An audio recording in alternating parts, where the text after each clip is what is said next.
ایک لمحے کے لیے سوچیں کہ ایک ایسٹرائیڈ ہماری طرف آ رہا ہے اور سائنٹسٹس کہتے ہیں کہ یہ ارتھ کو مس کر جائے گا، مگر ان سے مس کیلکولیشن ہو جاتی ہے اور وہ ایسٹرائیڈ ہماری زمین سے ٹکرا جاتا ہے۔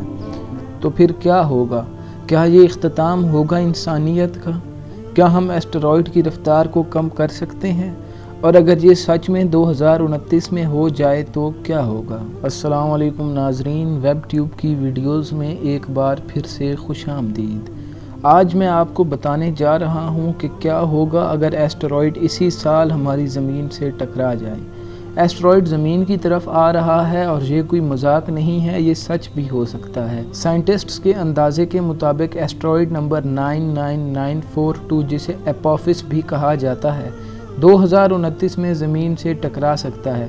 اپوفس کو 2004 میں دریافت کیا گیا تھا اور سائنٹسٹ تب سے لے کر آج تک اس پر بڑی باریکی سے نظر رکھے ہوئے ہیں، اور ایک موقع پر ریسرچرز کا ماننا یہ بھی تھا کہ اپوفس کے زمین سے ٹکرانے کے 2.7% امکان موجود ہیں، اور یہ بہت خطرناک بات تھی۔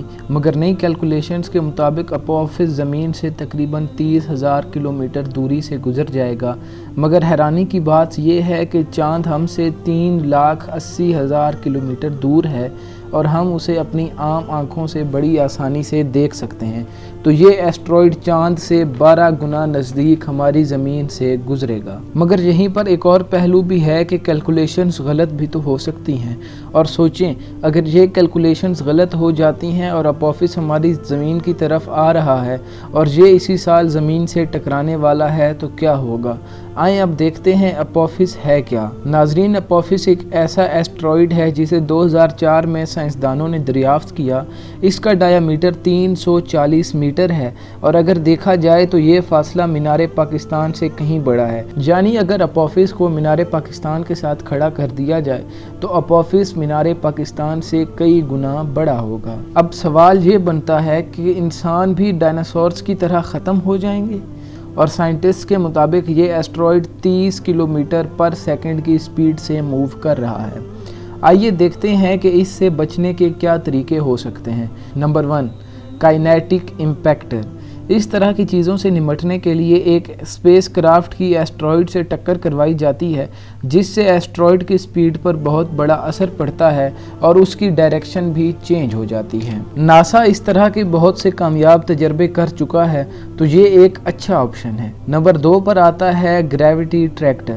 ایک بہت بڑے اسپیس کرافٹ کو ایسٹرائیڈ کے نزدیک بھیجا جائے گا، گریویٹیشن پل کی وجہ سے اس کی ڈائریکشن چینج ہو سکتی ہے۔ تیسرے نمبر پر جو چیز آتی ہے وہ ہے لیزر ایبلیشن۔ جی ہاں، یہ خاص قسم کی لیزر جو ایسٹرائیڈ توڑنے کے لیے استعمال کی جا سکتی ہے، اور یہ پورے ایسٹرائیڈ کو کئی چھوٹے ٹکڑوں میں تبدیل کر دے گا، اور اس کی وجہ سے ایسٹرائیڈ کی ڈائریکشن اور سپیڈ دونوں بدل سکتے ہیں۔ ناظرین، جو آپشنز ہم نے پہلے دیکھے یہ سب ایسٹرائیڈ کی ڈائریکشن اور سپیڈ تو بدل سکتے ہیں، مگر اسے ختم نہیں کر سکتے۔ تو اس کے لیے جو آخری آپشن ہے ہمارے پاس وہ ہے نیوکلیئر بامز، اور شاید یہی ہمارے پاس آخری آپشن ہے، مگر رکیے، یہ استعمال کرنے سے پہلے دیکھتے ہیں کہ اس کے خطرناک اثرات بھی تو ہو سکتے ہیں۔ یہ حملہ ایسٹرائیڈ کو چھوٹے چھوٹے ٹکڑوں میں تقسیم کر سکتا ہے، اور پھر آپ کے پاس درجنوں چھوٹے چھوٹے ایسٹرائیڈ ہو سکتے ہیں، اور یہ ایک پورے ایسٹرائیڈ سے زیادہ خطرناک ہوتے ہیں۔ اور اسی کے ساتھ ساتھ اب تو یہ ریڈیو ایکٹیو بھی ہو جائے گا، جو زیادہ خطرناک ہے۔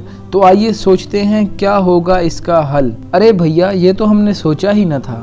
ارے ہماری زمین تو 70% پانی سے ڈھکی ہوئی ہے، اور اگر ایک ایسٹرائیڈ سمندر میں جا گرے تو اس کا اثر کئی ہزار نیوکلیئر بامز کے برابر ہوگا، اور یہ ایسٹرائیڈ سمندر میں تقریباً 1 کلومیٹر گہرا گڑھا بنا سکتا ہے، اور اس سے بہت بڑی تباہی ہوگی کیونکہ سمندر میں سونامی آ جائے گی، اور یہ سونامی جنگی جہازوں کی سپیڈ سے ساحلی علاقوں کی طرف آئے گی، جیسے نارتھ اور ساؤتھ امریکہ، کیلیفورنیا، پیرو، چیلے۔ تقریباً 30 میٹر اونچی لہروں کا سامنا کر سکتے ہیں۔